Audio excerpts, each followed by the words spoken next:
This topic is about parallel operation of DC generators. Parallel operation அப்படின்னா எதுக்காக இந்த parallel operationன்ற concept வருது? Suppose இது வந்து ஒரு லோட், இந்த லோடோட ரெக்யர்மெண்ட் அதாவது ரேட்டிங் வந்து 200 கிலோவாட்ஸ் இப்படி இருந்ததுன்னா 200 கிலோவாட்ஸ்க்கு நம்ம வந்து பவர் வந்து சப்ளை பண்ணணும் அப்படின்னா இது வந்து ஒரு டிசி ஜென்ரேட்டர். ஓகே, இந்த ஜென்ரேட்டரோட ரேட்டிங் வந்து 200 கிலோவாட்ஸ். ஓகே, இப்போ 200 கிலோவாட்ஸ் லோடுக்கு 200 கிலோவாட்ஸ் டிசி ஜென்ரேட்டர் சப்ளை பண்ணுறோம். ஓகே, இது it is not a feasible solution because இந்த சிங்கிள் ஜென்ரேட்டரில் இந்த லோடு வந்து ரன் ஆகுது. இப்படி ரன் ஆனால் என்ன ஆகும்னா ஃப்ளெக்சிபிலிட்டி இருக்காது. சப்போஸ் இந்த ஜென்ரேட்டர் வந்து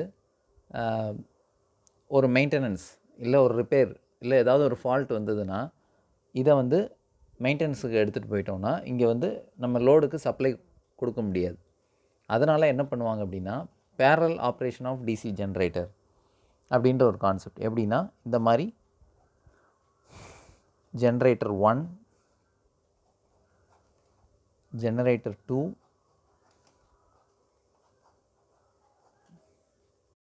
இந்த மாதிரி ஃபார் எக்ஸாம்பிள் 3 ஜென்ரேட்டர்ஸ்.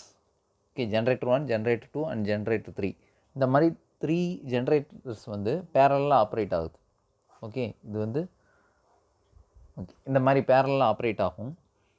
இதில் எல்லா ரேட்டிங்குமே சேமாக இருக்கணும்னு கண்டிஷன் கிடையாது. சப்போஸ் 200 கிலோவாட்ஸ் நம்ம சப்ளை பண்ணணும் அப்படின்னா இந்த ஜென்ரேட்டர் 1ஓட ரேட்டிங் வந்து 100 கிலோவாட், அப்புறம் ஜென்ரேட்டர் 2 இதோட ரேட்டிங் 80 கிலோவாட், ஜென்ரேட்டர் 3ஓட ரேட்டிங் வந்து 20 கிலோவாட்.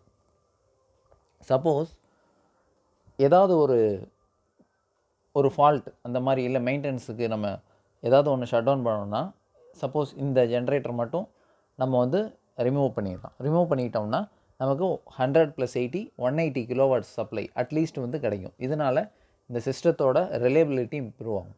அதுக்கப்புறம் இன்னொரு கண்டிஷன் இருக்குது. இந்த லோடு 200 கிலோவாட்ஸ் வந்து எப்போவுமே கான்ஸ்டண்ட்டாக தேவைப்படாது. சப்போஸ் ஒரு டொமஸ்டிக் லைன் அப்படின்னா ஆக்சுவலி இப்போ அது எல்லாமே ஏசி. இப்போ அந்த மாதிரி ஒரு கண்டிஷனில் நைட் டைம் வந்து லோடு வந்து ரொம்ப கம்மியாக இருக்கும். சப்போஸ் நைட் டைமில் 150 கிலோவாட்ஸ் மட்டும்தான் தேவைப்படும். இந்த மாதிரி கண்டிஷனில் இந்த மாதிரி அவுட்புட் பவர் வந்து இதில் வேரி பண்ணுறது ரொம்ப கஷ்டம். சப்போஸ் இந்த மாதிரி தேவைப்படுறது, இந்த மாதிரி பேரலல் ஆப்ரேஷன் இருந்ததுன்னா ஏதாவது ஒரு ஜென்ரேட்டரை வந்து ஆஃப் பண்ணலாம். ஓகே, சப்போஸ் இங்கே வந்து 125 கிலோவாட்ஸ் தான் நைட் டயத்தில் தேவைப்படுதுன்னா இந்த 80 கிலோவாட்ஸை வந்து ஷட் டவுன் பண்ணிடலாம். இதை ஷட் டவுன் பண்ணோம்னா 100 + 20 அட்லீஸ்ட் 120 கிலோவாட்ஸ் இந்த மாதிரி ஃப்ளெக்சிபிலிட்டி இருக்கும். எதில்? இந்த பேரலல் ஆப்ரேஷன் ஆஃப் டிசி ஜென்ரேட்டரில். அப்புறம் இன்னொரு கண்டிஷன் என்னென்னா சப்போஸ் இதோட லோடு வந்து இன்க்ரீஸ் ஆகுது. ஒரு 6 மந்த்ஸுக்கு அப்புறம் நமக்கு வந்து 300 கிலோவாட்ஸ் லோடு அதிகமாக தேவைப்பட்டது அப்படின்னா இன்னொரு ஜென்ரேட்டரை நம்ம இதெல்லாம் ஆட் பண்ணிக்கலாம். ஸோ இந்த ஃப்ளெக்சிபிலிட்டி எல்லாமே இருக்கும். ஓகே, இதானது these are the necessities of parallel operation of DC generator. Okay, இதில் இந்த ஜென்ரேட்டர் வந்து இந்த மாதிரி 2 பார்ஸ் இருக்கும். இதில் தான் கனெக்ட் பண்ணியிருப்பாங்க எல்லா ஜென்ரேட்டர்ஸ். இது என்னென்னா இந்த 2 பார்ஸை வந்து பஸ் பார் அப்படின்னு சொல்லுவோம். ஓகே, இது வந்து என்னென்னா பாசிட்டிவ் பொலாரிட்டி, இங்கே நெகட்டிவ் பொலாரிட்டி. இதை கரெக்டாக இந்த மாதிரி பண்ணியிருப்போம். First necessity of parallel operation of generators. இதுதான் necessity of parallel operation of generators. First என்னது? Maintenance and repair. Suppose one of the unit வந்து அண்டர் மெயின்டெனன்ஸில் இருந்ததுன்னா அதை மட்டும் நம்ம ரிமூவ் பண்ணிவிட்டு மற்றதோட சப்ளை அந்த கண்டினியூட்டி வந்து அப்படியே இருக்கும். அதனால it improves the continuity and reliability of service. Second one is efficiency. எஃபிஷியன்சின்னா என்ன? சப்போஸ் நமக்கு வந்து 10 கிலோவாட்ஸ் 15 கிலோவாட்ஸ் தான் தேவைப்படுது அப்படின்னா ஹை ரேட்டிங் உள்ள டிசி ஜென்ரேட்டர் யூனிட்டை ஃபுல்லாக ஷட் டவுன் பண்ணிவிட்டு நமக்கு தேவையான ஜென்ரேட்டர் மட்டும் ரன் பண்ணலாம். அதனால் பவர் லாஸ். சப்போஸ் இங்கே 200 கிலோவாட்ஸ் இருக்குது, இங்கே வந்து சப்போஸ் லோடோட ரெக்யர்மெண்ட் வந்து கம்மியாயிருச்சு, 20 கிலோவாட்ஸ் மட்டும்தான் தேவைப்படுதுன்னா இதை ஒன்றுமே பண்ண முடியாது. ஸோ 20 கிலோவாட்ஸுக்கும் 20 கிலோவாட் ஜென்ரேட் ஆகும். ரிமைனிங் இது எல்லாமே பவர் எல்லாமே லாஸஸ் ஆகிரும். இந்த மாதிரி பேரலல் ஆப்ரேஷன் இருந்ததுன்னா இந்த ஜென்ரேட்டர் 1 ஜென்ரேட்டர் 2வை நம்ம ஷட் டவுன் பண்ணிவிட்டு இதை மட்டும் ரன் பண்ணலாம், ஜென்ரேட்டர் 3 மட்டும். ஏன்னா 20 கிலோவாட்ஸ் மட்டும்தான் நமக்கு தேவை. இந்த மாதிரி ஃப்ளெக்சிபிலிட்டி. ஓகே, இந்த மாதிரி பண்ணுறதுனால இதோட எஃபிஷியன்சி, பவர் லாஸ் ஆகாமல் எஃபிஷியன்சியும் இம்ப்ரூவ் ஆகுது, ஃப்ளெக்சிபிலிட்டியும் இம்ப்ரூவ் ஆகுது. அடுத்து இன்க்ரீஸ் இன் பிளான் கெப்பாசிட்டினா நம்ம ஆல்ரெடி சொல்லியிருந்தோம். சப்போஸ் இதோட ரெக்யர்மெண்ட் 300 கிலோவாட்ஸ் 500 கிலோவாட்ஸ் இந்த மாதிரி வந்தது அப்படின்னா இதுக்கு அடிஷ்னலாக ஜென்ரேட்டர் யூனிட் வந்து இதில் இன்ஸ்டால் பண்ணிக்கலாம். Okay, next what are the conditions. இப்போ நார்மலாக ஒரு ஜென்ரேட்டர் வந்து ரன் ஆகிட்டு இருக்குது இந்த மாதிரி. ஓகே, மாதிரி ஒரு ஜென்ரேட்டர் மட்டும் லோடில் ரன் ஆகிட்டு இருக்குது. சப்போஸ் நமக்கு வந்து இந்த லோடோட ரெக்யர்மெண்ட் வந்து இன்க்ரீஸ் ஆகுது. ஃபார் எக்ஸாம்பிள் 500 கிலோவாட்ஸ் ரன் ஆகிட்டு இருக்குது. இப்போ சப்போஸ் நமக்கு வந்து 600 கிலோவாட்ஸ் வந்து நமக்கு தேவைப்படுது அப்படின்னா 100 இது வந்து இதுன்னு இப்போ வரைக்கும் இந்த ஒரு யூனிட் மட்டுமே இது சப்ளை பண்ணிகிட்டு இருக்குது. சப்போஸ் நமக்கு அடிஷ்னலாக நம்ம ஆட் பண்ணணும் ஜென்ரேட்டர் அப்படின்னா சும்மா ஜஸ்ட்டு ஜென்ரேட்டரை வச்சு இதில் இன்ஸ்டால் பண்ண முடியாது. அதுக்குன்னு சில கண்டிஷன்ஸ் இருக்குது. ஃபஸ்ட்டு கண்டிஷன் என்னென்னா இதோட பொலாரிட்டி செக் பண்ணணும். இதுதான் வந்து நம்ம ஜென்ரேட்டர் 2 இதை வந்து இதில் இன்ஸ்டால் பண்ணணும். அப்படி இன்ஸ்டால் பண்ணுறோம் அப்படின்னா அந்த ப்ராசஸுக்கு பேர் இதுக்கு பேர் என்னென்னா இன்கமிங் ஜென்ரேட்டர். இன்கமிங் ஜென்ரேட்டர்னால் the generator is going to be installed in the bus bar. இந்த பஸ் பாரில் இன்ஸ்டால் பண்ண போகிற ஜென்ரேட்டர் தான் என்னது, இன்கமிங் ஜென்ரேட்டர். இந்த ஜென்ரேட்டரில் போலாரிட்டி செக் பண்ணணும். எப்படின்னா இங்கே பாசிட்டிவ் நெகட்டிவ் இருக்குது. அப்போ இங்கேயும் மேலே பாசிட்டிவ் இங்கே நெகட்டிவ், கரெக்டாக எந்த போலாரிட்டி இருக்கோ அதை தான் இங்கே இன்ஸ்டால் பண்ண முடியும். சப்போஸ் ரிவர்ஸில் மாற்றி கனெக்ட் பண்ணோன்னா இது ஃபுல்லாக ஷார்ட் சர்க்யூட் ஆயிரும். அதனால் இந்த ஜென்ரேட்டரே டேமேஜ் ஆயிரும். சப்போஸ் இந்த டோட்டல் சிஸ்டமே கொலாப்ஸ் ஆயிரும். அதனால் polarity should be checked out. Next voltage. இதோட வோல்டேஜ் வந்து சேமாக இருக்கணும். என்ன அப்படின்னா இந்த டெர்மினல் ஃபுல்லாகவே 100 வோல்டேஜ் 200 வோல்டேஜ் இந்த மாதிரி மெயின்டைன் ஆகும்.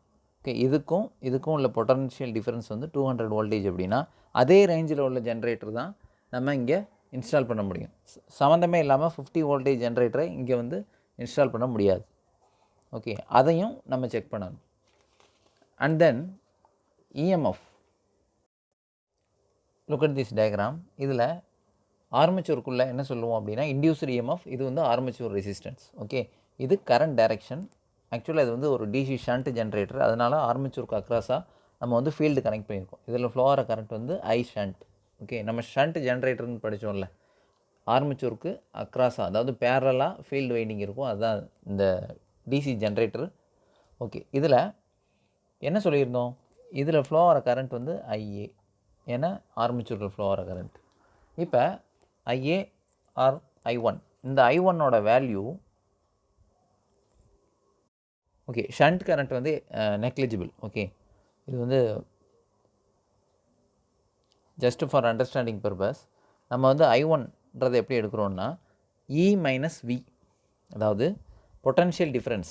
இங்கே E மைனஸ் இந்த டெர்மினல் வோல்டேஜ், இங்கே என்ன வோல்டேஜ் இருக்குன்னா terminal voltage, E minus V divided by RA. நார்மலாக நம்ம ஓம்ஸ் லா படிச்சிருப்போம்.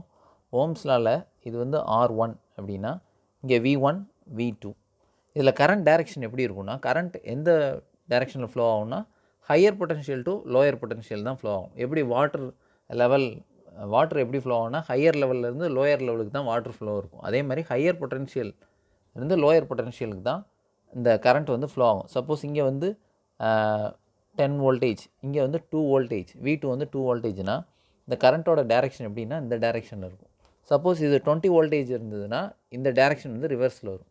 இப்போ இதில் ஃப்ளோ ஆகிற கரண்ட்டோட வேல்யூ எப்படி சொல்லுவோம், இந்த பொட்டன்ஷியல் ஹையர் பொட்டன்ஷியல் மைனஸ் இந்த கரண்ட் டைரக்ஷன் எப்படி இருக்கிறதுனால 10 மைனஸ் 2 டிவைடட் பை இந்த ஆரோட வேல்யூ, அதாவது V1 minus V2 divided by R1. அப்போ 10 மைனஸ் 2 டிவைடட் பை 1 வந்து 8 ஆம்பியர் ஃப்ளோ வந்து இந்த டைரக்ஷனில் இருக்கும். இப்போ இங்கே I1ஓட வேல்யூ என்ன இருக்கும், இந்த E மைனஸ் V.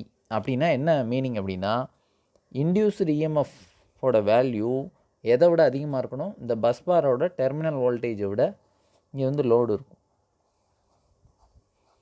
இந்த இந்த V தான் அது, இந்த டெர்மினல் வோல்டேஜ், இதுவும் டெர்மினல் வோல்டேஜ் தான். ஓகே, இந்த டெர்மினல் வோல்டேஜை விட இன்டியூஸ்டு இஎம்எஃபோட வேல்யூ அதிகமாக இருக்கணும். அப்படி அதிகமாக இருந்தால் தான் கரண்ட் டைரெக்ஷன் இப்படி இருக்கும். சப்போஸ் இப்படி இருந்தால் தான் கரெக்ட். இந்த மாதிரி இருந்தது அப்படின்னா, ஓகே, சப்போஸ் இந்த மாதிரி இந்த இன்டியூஸ்டு இஎம்எஃபோட வேல்யூ டெர்மினல் வோல்டேஜை விட ரெடியூஸ்டு இருந்தால், ஆல்ரெடி இங்கே ஜென்ரேட்டர் ஒன் வந்து இங்கே ரன் ஆகிருக்கும். 1 or 2 many generators, n number of generators வந்து இது வரைக்கும் ரன் ஆகிட்டு இருக்கும். ஓகே, இது வந்து பேரலல் ஆப்ரேஷன். ஓகே, இது வந்து லாஸ்ட்டு ஜென்ரேட்டர். இந்த ஜென்ரேட்டரில் if induced EMF is lesser then terminal voltage இருந்ததுன்னா எந்த வேல்யூ அதிகமாக இருக்கும்? இந்த டெர்மினல் வோல்டேஜோட வேல்யூ அதிகமாக இருந்ததுன்னா கரண்ட் டைரெக்ஷன் ரிவர்ஸில் வந்துடும். ரிவர்ஸில் வந்தால் இங்கே I1ஓட டைரெக்ஷன் எந்த மாதிரி மாறும்னா இந்த மாதிரி மாறிடும். ஏன் அப்படின்னா I1 is equal to E minus VT/RA. இந்த கண்டிஷன் இங்கே அப்ளை பண்ணிங்கன்னா I1ஓட இது வந்து நெகட்டிவில் வரும். நெகட்டிவ்னா என்னது? இதோட டைரெக்ஷன் மாறும். டைரெக்ஷன் மாறினா என்ன ஆகும்?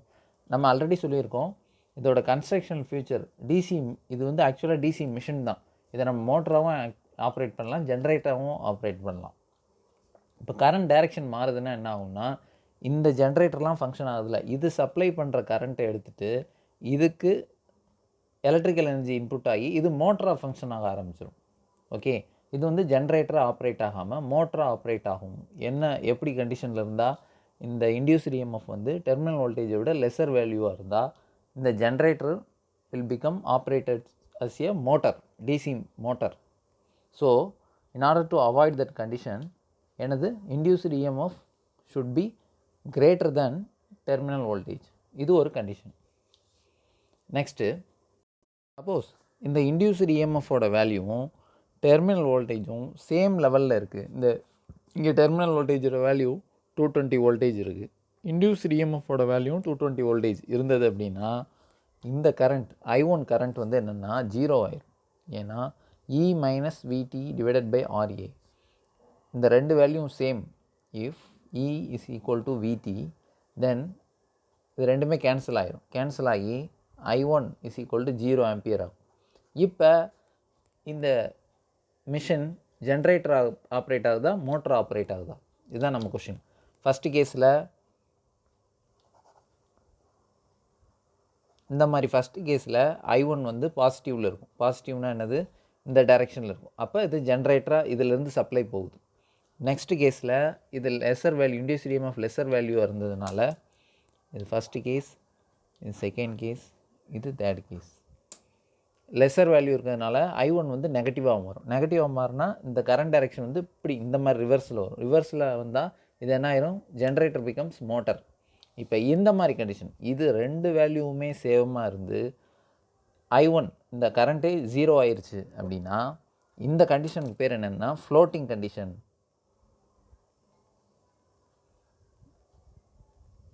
ஓகே, இது சப்ளைக்கு இந்த ஃப்ளோட்டிங் கண்டிஷன் அப்படின்னா என்னென்னா, இது அவுட்புட் சப்ளை எதுவுமே இந்த லோடுக்கு எதுவுமே எலக்ட்ரிக் பவர் சப்ளை பண்ணாது. அட் த சேம் டைம் இந்த பஸ்பார்லேருந்து சப்ளையும் எடுக்காது. அதாவது இது வந்து ஒரு ஐடியல் கண்டிஷன். அதாவது operates neither as a DC generator nor as a DC motor. இதுதான் என்னது? ஜஸ்ட் ரொட்டேட் மட்டும்தான் ஆகும். இந்த பஸ்பார்லேருந்து சப்ளையும் எடுக்காது, பஸ்பாருக்கு சப்ளையும் பண்ணாது. இந்த கண்டிஷனுக்கு பேர் என்னென்னா floating condition. Okay, look at this diagram. இந்த டயக்ராமில் ஃபஸ்ட்டு ஜென்ரேட்டர் 1, ஜென்ரேட்டர் 2 இது வந்து ஆல்ரெடி லோடில் கனெக்ட் ஆகிருக்கு. இப்போ நம்ம என்ன கனெக்ட் பண்ண போகிறோம்னா ஜென்ரேட்டர் 3 வந்து இதில் கனெக்ட் பண்ண போகிறோம். ஓகே, இது வந்து ஒரு டிசி ஷண்ட் ஜென்ரேட்டர், இதுவும் it may be DC shunt generators. Okay, இது ஆல்ரெடி கனெக்டடில் இருக்குது. இந்த ஜென்ரேட்டர் 1, ஜென்ரேட்டர் 2 இந்த பாக்ஸு தான் நம்ம இந்த மாதிரி சர்க்யூட் டயக்ராமோட வரைஞ்சிருக்கோம். இதை நம்ம டைரெக்டாக கனெக்ட் பண்ணிட முடியாது. இதில் இங்கே உள்ள வோல்டேஜ் என்னென்னா load voltage or terminal voltage.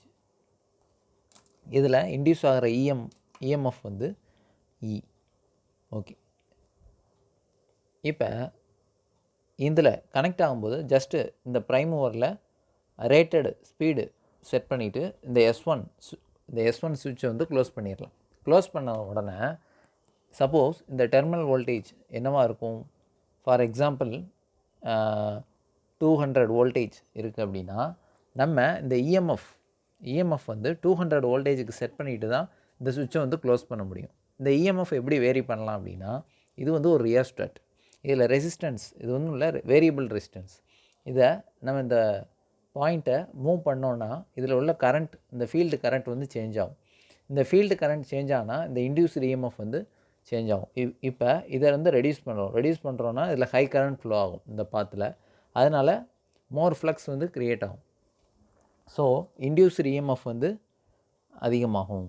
இப்போ இந்த இன்டியூஸ்டு இஎம்எஃப் இந்த 200 வோல்டேஜுக்கு ஈக்குவலாக வச்சுட்டு ஓகே எப்படி பார்க்கலாம் அப்படின்னா, எப்படி இந்த இஎம்எஃப் ஈயும் விடியும் ஈக்குவல்னு எப்படி செக் பண்ணலாம் அப்படின்னா, இந்த வோல்ட் மீட்டரோட ரீடிங் 0ன்னு வரணும்.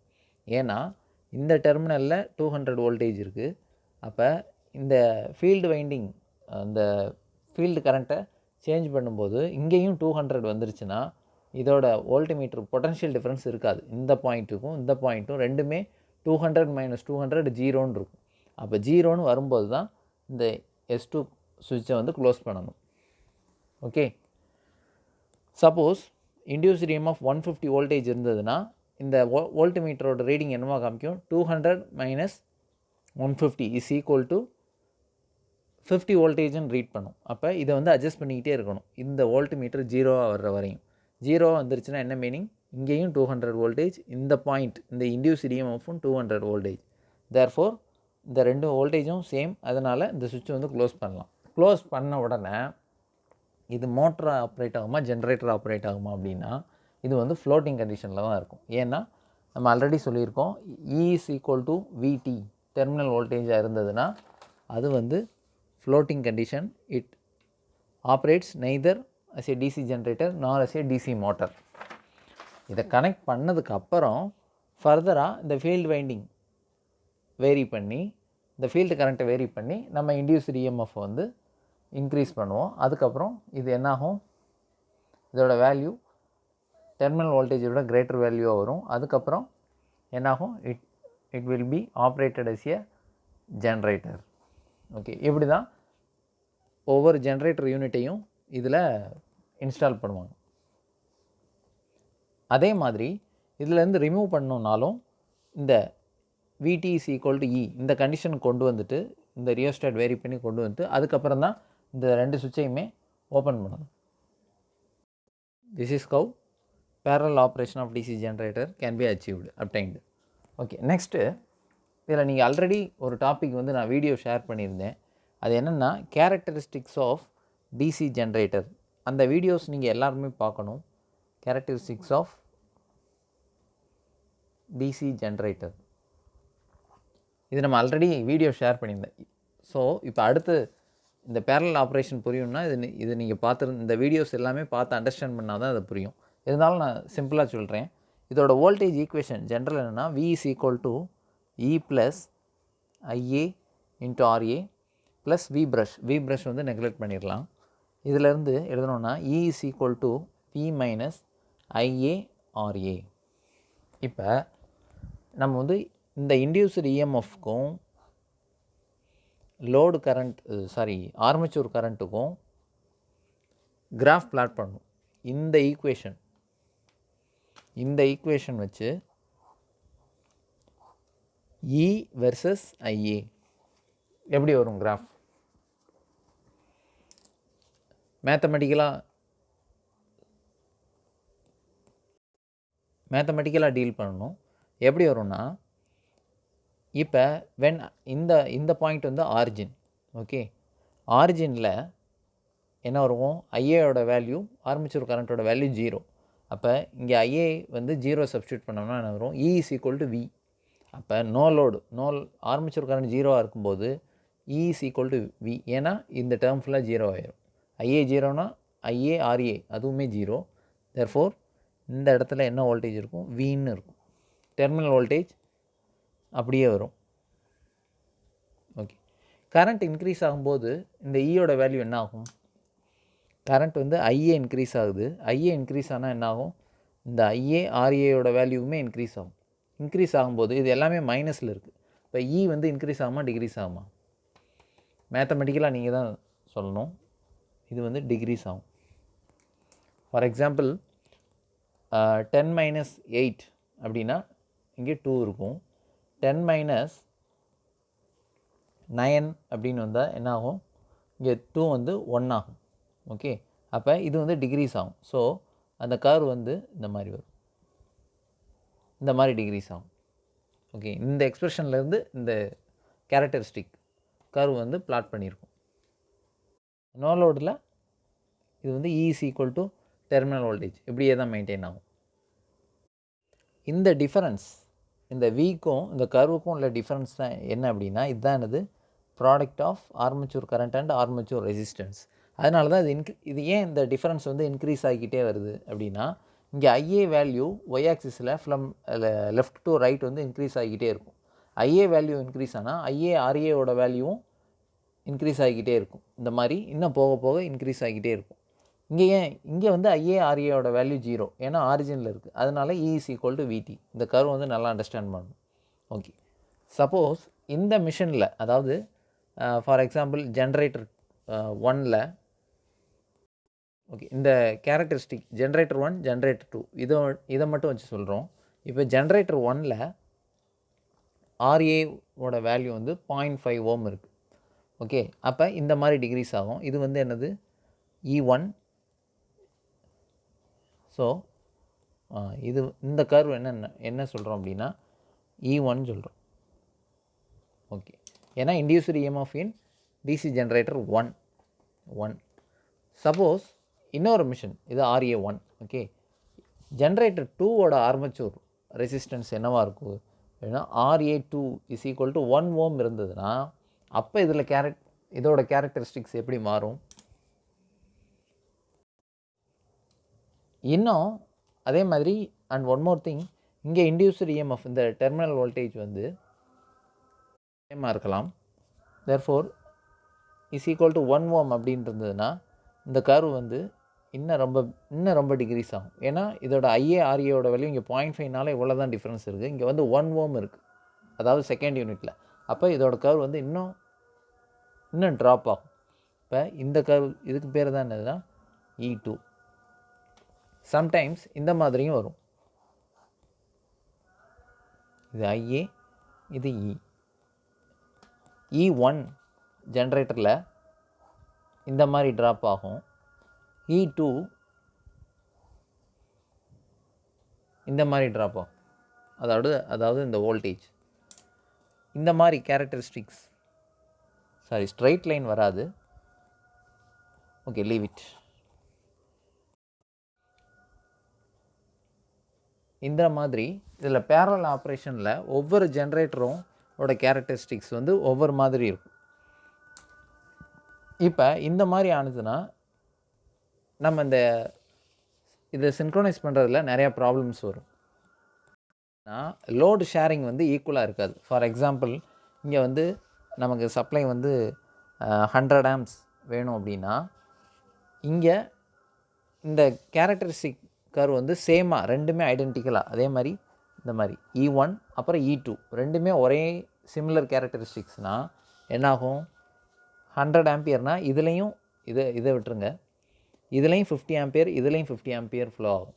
சப்போஸ் இந்த மாதிரி ஒவ்வொரு ஜென்ரேட்டரும் ஒவ்வொரு கேரக்டரிஸ்டிக்ஸ் இருந்ததுன்னா, இந்த ஆர்ஏவோட வேல்யூ சேஞ்சஸ் ஆகும், IA1 IA2 அதோட வேல்யூவும் சேஞ்ச் ஆகும்.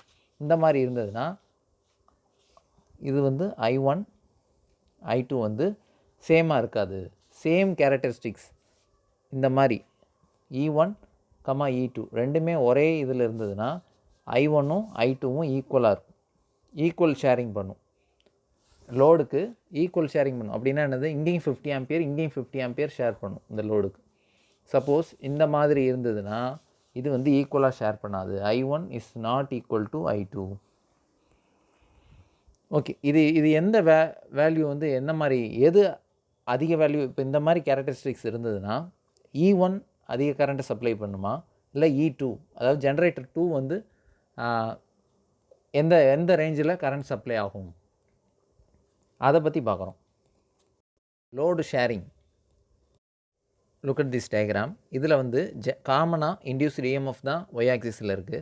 இதை நம்ம செப்பரேட்டாக என்ன பண்ணுறோன்னா இது தனித்தனி கர்வாக வரைகிறோம். E1க்கு ஒரு கர்வ், ஒரு லைன், அப்புறம் E2க்கு ஒரு லைன். இது எப்படின்னா அப்படி ஹரிசாண்டலாக ஃப்ளிப் பண்ணியிருக்கோம். ஓகே, ஹரிசாண்டலாக ஃப்ளிப் பண்ணியிருக்கோன்னா ஒய் ஆக்சிஸ் அப்படியே தான் இருக்கும். எக்ஸ் ஆக்சிஸை E1க்கு இந்த பக்கமும் E2க்கு இந்த பக்கமும் கொண்டு வரும். அப்போ E1 எப்படி வரும்? E1 தான் ரொம்பவே ட்ராப் ஆகும். ஓகே, E1க்கு நெகட்டிவ் ஸ்லோப் அதிகம், E2க்கு ட்ராப் வந்து ரொம்ப ஆகாது. தேர்ஃபோர் இந்த மாதிரி. ஓகே, இதை வந்து ஃப்ளிப் பண்ணியிருக்கும். இந்த E1 E2 கர்வை மட்டும் இந்த சைடு கொண்டு போயிருக்கும். ஸோ இந்த மாதிரி வரும். இப்படி இருக்கும்போது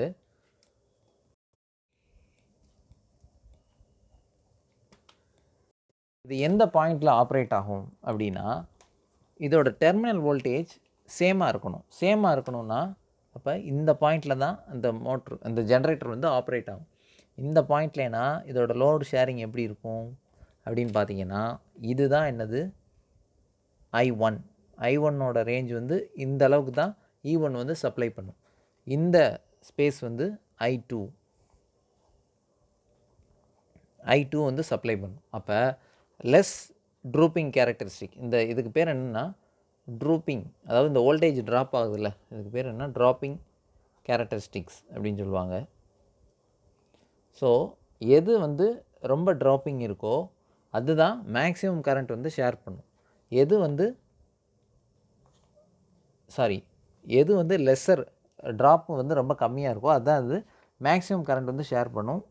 ட்ராப்பிங் கேரக்டரிஸ்டிக் அதிகமாக இருக்கிற ஜென்ரேட்டர் யூனிட் வந்து மினிமம் கரண்ட்டு தான் என்ன ஆகும், லோடுக்கு ஷேர் பண்ணும். இது ரெண்டுமே ஈக்குவலாக இருந்தது அப்படின்னா இந்த மாதிரி வரும். அப்போ இங்கே வந்து I1ம் I2வும் ஈக்குவலாக இருக்கும். ஓகே, இங்கே இந்த மாதிரி இதோட கேரக்டரிஸ்டிக்ஸ் டிஃபர் ஆகிறதுனால லெஸ் ட்ராப் உள்ளது அதிக கரண்ட் வந்து ஷேர் பண்ணும். அந்த key point, the generator having lower voltage drop characteristics takes more share of change in load and vice versa. Higher voltage drop இருக்கிற ஜென்ரேட்டர் வந்து லெஸ் ஷேர் ஆஃப் லோடு, இவ்வளோ தான் load share பண்ணும். இந்த point தான் வந்து டெர்மினல் வோல்டேஜ். ஏன்னா terminal voltage வந்து ரெண்டு ஜென்ரேட்டருக்கும் காமனாக தான் இருக்கும். ஏன்னா ரெண்டு ஜென்ரேட்டருக்கும் டெர்மினல் வோல்டேஜ் வந்து சேம். இந்த பாயிண்ட் தான் டெர்மினல் வோல்டேஜ். இது டிசி சீரீஸ் ஜென்ரேட்டர்ஸ். நம்ம லாஸ்ட் என்ன பார்த்தோம்னா ஷண்ட் ஜென்ரேட்டர்ஸ். இதில் ஃபீல்டு வந்து ஆர்மேச்சூருக்கு பேரலாக இருக்கும். இங்கே எப்படி இருக்குது, ஆர்மேச்சூரோட சீரீஸாக இருக்குது. இது வந்து டிசி சீரீஸ் ஜென்ரேட்டர். இதில் மேக்ஸிமம் டிசி சீரீஸ் ஜென்ரேட்டர் வந்து ஜென்ரேட்டிங் பர்பஸ்க்கு யூஸ் பண்ண மாட்டாங்க. அது வந்து மோட்டரில் தான் யூஸ் பண்ணுவாங்க. டிசி சீரீஸ் மோட்டர்னு ஒன்று இருக்குது, அது வந்து நெக்ஸ்ட் யூனிட். அது என்னென்னா எலக்ட்ரிக் ட்ராக்ஷனில் யூஸ் பண்ணுவாங்க. அதை பற்றி நம்ம லேட்டராக டிஸ்கஸ் பண்ணலாம்.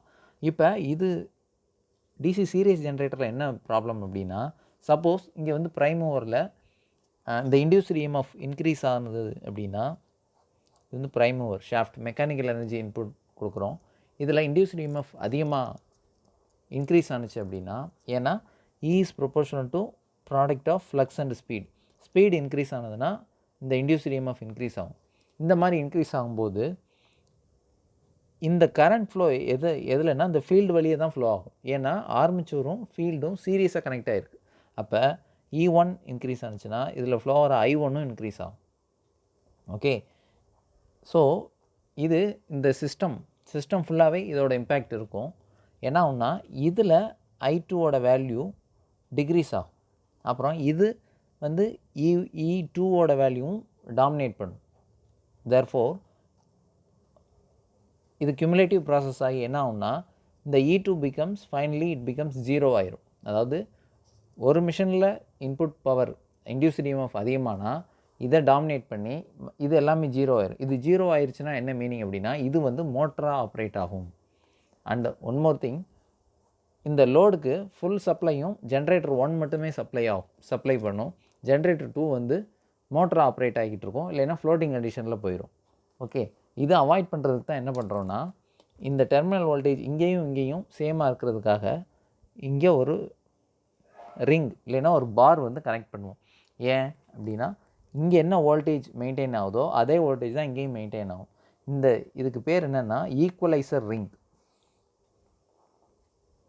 ஈக்குவலைசர் ரிங் எதுக்கு? இதை பேலன்ஸ் பண்ணுறதுக்காக, இல்லைன்னா ஈக்குவலைசர் பார் அப்படின்னு சொல்லுவாங்க. ஓகே, ஈக்குவலைசர் பஸ் பார்.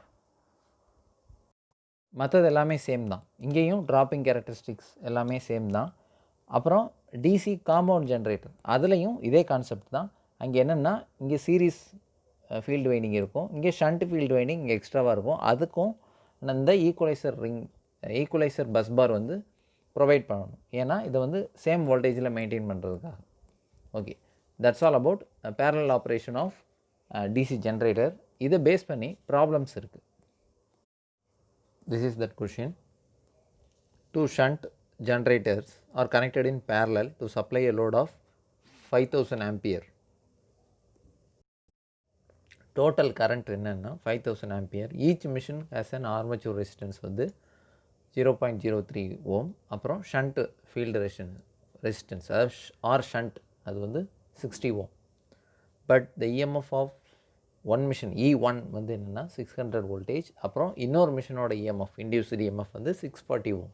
இதுதான் கொஷின்.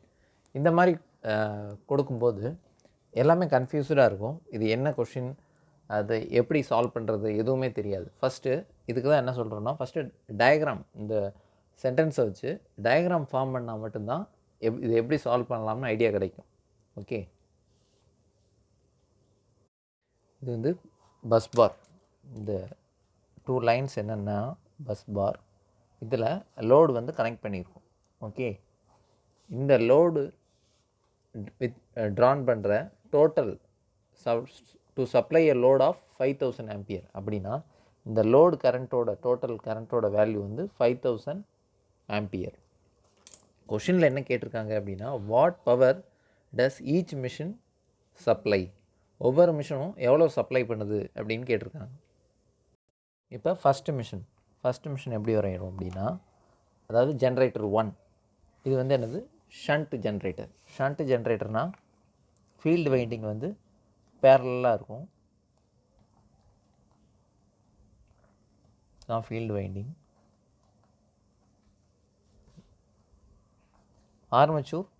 ஆர்மச்சூருக்கு பேரலாக ஃபீல்டு வைண்டிங். ஆர்மச்சூருக்குள்ளே என்ன இருக்குன்னா ஆர்மச்சூர் ரெசிஸ்டன்ஸ், அப்புறம் இன்டியூஸ்டு EMF. இது வந்து E1, இங்கே RA1. ஓகே, நெக்ஸ்ட்டு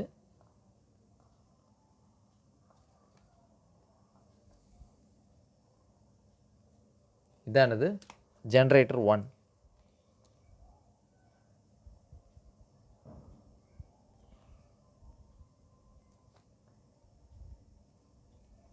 இது G1. இதே மாதிரி G2. ஓகே, இங்கே RA1 RA2 அப்படின்னு மென்ஷன் பண்ண தேவையில்லை. ஏன்னா each machine has armature resistance of 0.03. therefore RAயோட வேல்யூ வந்து 0.03. ரெண்டுமே ஒரே வேல்யூ இருக்கிறதுனால RAனே எடுக்கிறோம், 0.03 ஓம். நெக்ஸ்ட்டு E1ஓட வேல்யூ, இது வந்து ஜென்ரேட்டர் 1, இது G2. ஓகே, G2ஓட induced EMF of one machine is 600, another மிஷினுக்கு வந்து 640. அப்படின்னா E1 is equal to 600 voltage, இங்கே E2 is equal to 640 voltage. Okay, next இந்த ஆர் ஷண்ட்டோட வேல்யூ என்ன கொடுத்துருக்காங்க அப்படின்னா ஃபீல்டு ரெசிஸ்டன்ஸ் ஆஃப் 60 ஓம். எதுக்கு? Each machine has field resistance of 60 ohm. therefore இங்கேயும் 60 ஓம், இங்கேயும் 60 ஓம். ஓகே, இது சப்ளை பண்ணுற கரண்ட் இங்கே என்ன அப்படின்னா I2. ஏன்னா ஜென்ரேட்டர் 2, இது சப்ளை பண்ணுற கரண்ட் வந்து I2, இங்கே I1. ஓகே, அப்புறம் இது வழியாக ஃப்ளோ ஆகிற கரண்ட் வந்து I shunt 1, ஏன்னா இது வந்து ஷண்ட் வைண்டிங். இங்கே வந்து I shunt 2 வைண்டிங். இது வழியாக ஃப்ளோ ஆகிற கரண்ட் வந்து என்னென்னா ஆர்மச்சூர் கரண்ட், இது IA1, இங்கே IA2. ஓகே, கொஷனில் என்ன கேட்டிருக்காங்க அப்படின்னா, what power does each machine supply, அது ஒவ்வொரு மிஷினும் ஒவ்வொரு ஜென்ரேட்டரும் எவ்வளோ பவர் வந்து சப்ளை பண்ணுதுன்னு கேட்டிருக்காங்க. ஸோ PG சஃபிக்ஸ் G1 அப்படின்னா பவர் சப்ளைடு பை ஜென்ரேட்டர் 1 அப்படின்னா இது எவ்வளோ பவர் சப்ளை பண்ணுதுன்னா இந்த வோல்டேஜ், அதாவது இதுக்கு அக்ராஸாக உள்ள டெர்மினல் வோல்டேஜ் இன்ட்டு இந்த I1, terminal voltage into I1, அப்புறம் பவர் சப்ளைடு பை ஜென்ரேட்டர் 2, இப்போ P சஃபிக்ஸ் G2, இது என்னென்னா இதுவும் இந்த டெர்மினல் வோல்டேஜ் இன்ட்டு இந்த I2. Okay, power consumed by the load, அது கொஷினில் கேட்டிருந்தாங்கன்னா power consumed by the load அப்படின்னா டெர்மினல் வோல்டேஜ் வந்து சேம், இந்த இடம் இந்த பாயிண்ட் இங்கே இதுக்கு அக்ராஸ் ஆகும் இங்கே ஃபுல்லாகவே டெர்மினல் வோல்டேஜ் வந்து சேம் தான், ஏன்னா எல்லாமே பேரலல். ஓகே, அப்போ இங்கேயும் இந்த டெர்மினல் வோல்டேஜ் தான் இங்கேயும் வரும். தேர்ஃபோர் இல்லை வி லோடு அப்படிங்கிறதெல்லாம் இன்ட்டு என்னென்னா இந்த டோட்டல் லோடுனா என்னது, இந்த IL is equal to 5000 VT into IL, அதாவது 5000 இன்ட்டு VT, இதுதான் power consumed by the load. அப்போ நமக்கு என்னென்ன வேல்யூ, இது ரெண்டு தான் கொஷினில் கேட்டிருக்காங்க, இதை நம்ம ஃபைண்ட் அவுட் பண்ணணும். அப்போ I1 ப்ளஸ் I2, I1ம் I2வும் ஜாயின் ஆகி 5000, இது வந்து கிவன் டேட்டாவில் இருக்குது. I1ஓட வேல்யூ நம்ம தான் சால்வ் பண்ணணும், I2ஓட வேல்யூ நம்ம தான் சால்வ் பண்ணணும், டெர்மினல் வோல்டேஜும் கொடுக்கல. ஓகே, டெர்மினல் வோல்டேஜும் சால்வ் பண்ணணும். இந்த 3 டேட்டா, அதாவது terminal voltage I1, terminal voltage I2, okay, இந்த 3 டேட்டாவும் ஃபைண்ட் அவுட் பண்ணிட்டோம்னா problem will be completed. Okay, again இதில் மிஷின்ஸ் கான்செப்ட்லாம் எதுவுமே இல்லை, இது வந்து ஒரு சர்க்யூட் தியரி தான். சர்க்யூட் தியரியில் நார்மலாக எப்படி இந்த ரெசிஸ்டன்ஸ், வோல்டேஜ் ட்ராப், இந்த கரண்ட், வோல்டேஜ் கரண்ட் கான்செப்ட் தான், ஓம்ஸில் கான்செப்ட் தான், அதை தவிர வேறு எதுவுமே இல்லை. கொஷின் வந்து புரியாத மாதிரி இருக்கும், பட் நீங்கள் இந்த டயக்ராம் வரைஞ்சிட்டாலே பாதி ப்ராப்ளம் சால்வ் ஆகிடும். அப்புறம் சர்க்யூட் தியரி நான் லாஸ்ட் செமஸ்டரில் சொல்லியிருந்தேன், சர்க்யூட் தியரி தான் பேசிக், அதை அண்டர்ஸ்டாண்ட் பண்ணாமல் மார்க் பேசிஸில் படித்தா உங்களுக்கு எலக்ட்ரிக்கல் இன்ஜினியரிங் ஃபுல்லாகவே எதுவுமே உங்களால் எந்த ப்ராப்ளமும் சால்வ் பண்ணவே முடியாது. ஓகே, இது கொஞ்சம் கன்ஃபியூஷனாக இருக்குது, அதை வந்து நம்ம இந்த மாதிரி வரைஞ்சிருக்கோம். இது ஒன்றும் இல்லை, சர்க்யூட் தியரி ப்ராப்ளம் தான். நம்ம என்னென்ன ஃபைண்ட் அவுட் பண்ணணும்னா இந்த I1, I2, அதுக்கப்புறம் இதுக்கு அக்ராஸாக உள்ள டெர்மினல் வோல்டேஜ், இது மட்டும் ஃபைண்ட் அவுட் பண்ணிட்டா இந்த ப்ராப்ளம் வந்து சால்வ் ஆயிடும். ஓகே, இதை எப்படி சால்வ் பண்ணலாம் அப்படின்னா, ஃபஸ்ட்டு ஒரு KCL, KVL, mesh analysis, nodal analysis, இதை வச்சு தான் சால்வ் பண்ண போகிறோம், வேறு எதுவும் இல்லை. இங்கே KCL அப்ளை பண்ணுங்கள். இங்கே KCL அப்ளை பண்ணோம்னா என்ன வரும்னா, entering current, sum of entering current is equal to sum of leaving current. இதில் இங்கே இந்த டைரெக்ஷனில் எடுக்கிறோம். ஓகே, இதுக்கு வந்து கரண்ட் வந்து இதுதான் சப்ளை ஆகும். I ஷண்ட்டுக்கு வந்து இந்த ஜென்ரேட்டரில் ஜென்ரேட் பண்ணுற கரண்ட்டில் தான் பார்ட் ஆஃப் கரண்ட் வந்து ஷண்ட் ஃபீல்டுக்கு போகும். இந்த டைரெக்ஷன் எப்படி எடுத்தாலும் ப்ராப்ளம் வந்து கரெக்டாக தான் வரும். ஓகே, ஃபஸ்ட்டு இந்த கரண்ட், இது வந்து என்ட்ரிங் கரண்ட், லீவிங் கரண்ட் வந்து இது ரெண்டும். ஓகே, இதை எப்படி எழுதுகிறோன்னா, என்டரிங் கரண்ட் இது எப்படி எழுதலாம், ஃபஸ்ட்டு இதுதான் டெர்மினல் வோல்டேஜ் இதுனா இங்கே கிரவுண்ட் வந்து 0 வோல்டேஜ், இந்த டிஃபரன்ஸ். அப்போ இந்த டிஃபரன்ஸும் அதே தான் வரும், இதுக்கு அக்ராஸாகவும் அதே டெர்மினல் வோல்டேஜ் தான் இருக்கும். தேர்ஃபோர் இங்கேயுமே டெர்மினல் வோல்டேஜ் தான். அப்போ இந்த பாயிண்டில் இங்கேயும் சேம் வோல்ட், இங்கே ஏன்னா இதுக்கும் கேப்பில் எந்த ரெசிஸ்டன்ஸ் எதுவுமே இல்லை. தேர்ஃபோர் இங்கே என்ன வோல்டேஜ் இருக்கோ அதே வோல்டேஜ் தான் இங்கேயும் இருக்கும். இது எல்லாமே ஒரே லைன். ஸோ இங்கே டெர்மினல் வோல்டேஜ் இருக்குன்னா இங்கேயும் இது வரைக்கும் இதே டெர்மினல் வோல்டேஜ் தான். அதே மாதிரி இங்கேயும் VT தான் இருக்கும். இந்த பாயிண்ட் இங்கேயும் VT தான் இருக்கும். இந்த கேப்பில் எப்போ ரெசிஸ்டன்ஸ் வருதோ அப்போ தான் அதோட வோல்டேஜ் வந்து ட்ராப் ஆகி இங்கே வேறு வோல்டேஜ் இருக்கும். அது வரையும் ஒரே லைன்னால் எல்லா இடத்துலையும் சேம் வோல்டேஜ் தான் இருக்கும். ஓகே, இது வரைக்கும் VT தான் இருக்கும். அதே மாதிரி இந்த பாயிண்ட், இந்த ரெசிஸ்டன்ஸுக்கு முன்னால் இந்த ரெசிஸ்டன்ஸ், இந்த வைண்டிங்க்கு முன்னால் வரையும் டெர்மினல் வோல்டேஜ் தான் இருக்கும்.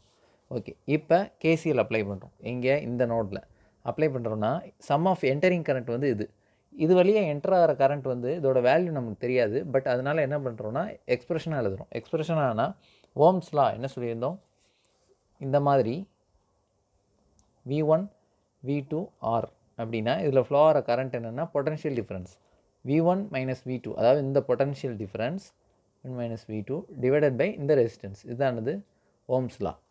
இதை பேஸ் பண்ணி இங்கே என்ட்ராகிற கரண்ட் என்னது, இங்கே உள்ள கரண்ட் வந்து E2.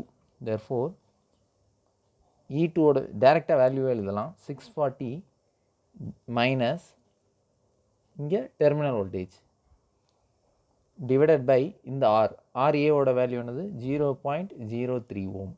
இதுதான் என்டரிங் கரண்ட்.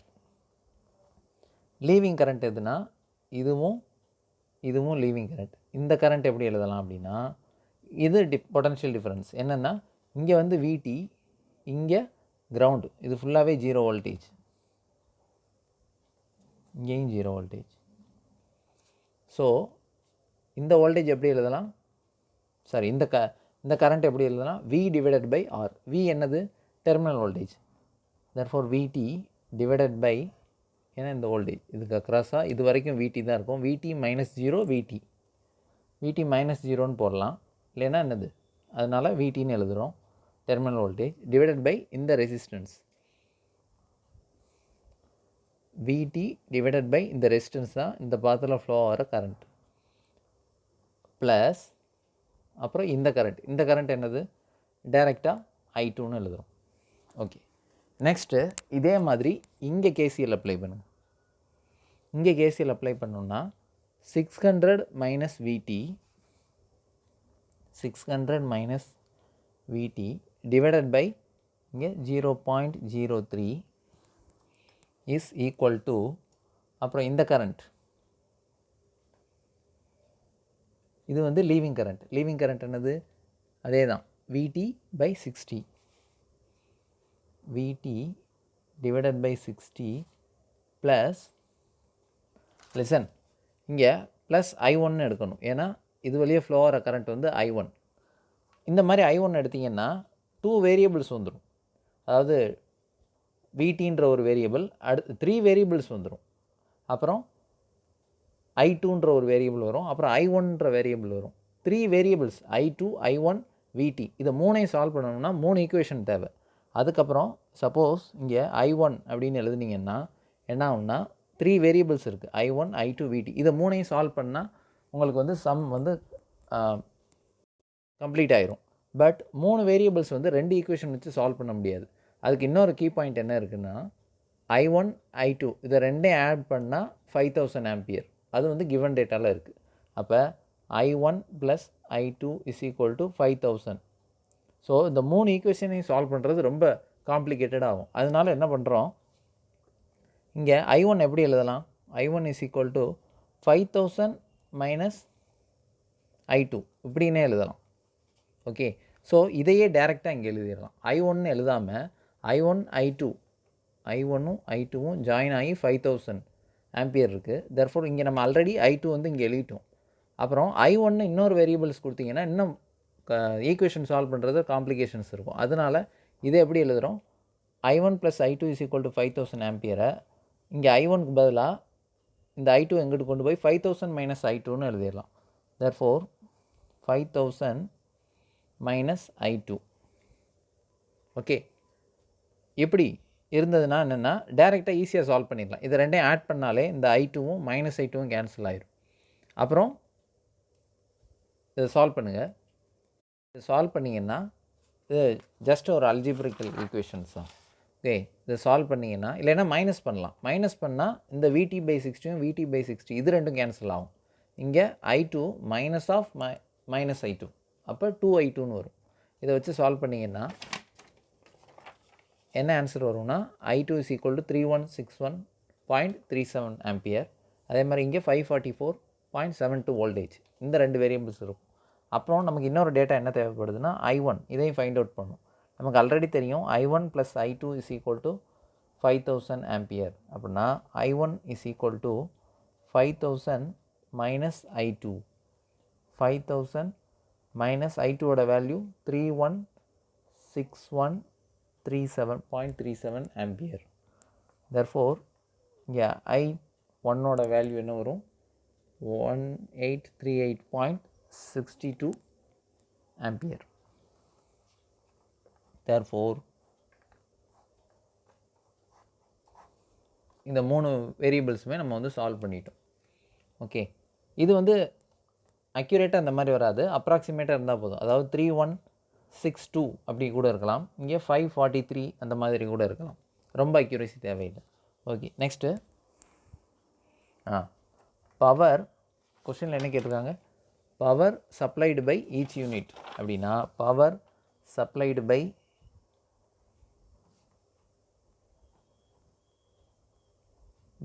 ஜென்ரேட்டர் 1. ஜென்ரேட்டர் 1 இது எப்படி எழுதுகிறோம்? P suffix G1. இது என்னது? VT into I1. டெர்மினல் வோல்டேஜோட வேல்யூ 544.72 இன்ட்டு 1838.62. இதை ரெண்டையும் மல்டிப்ளை பண்ணால் என்ன வரும்னா 1001.53 kilowatts. Okay, kilowatts is important. Next, power supplied by generator 2,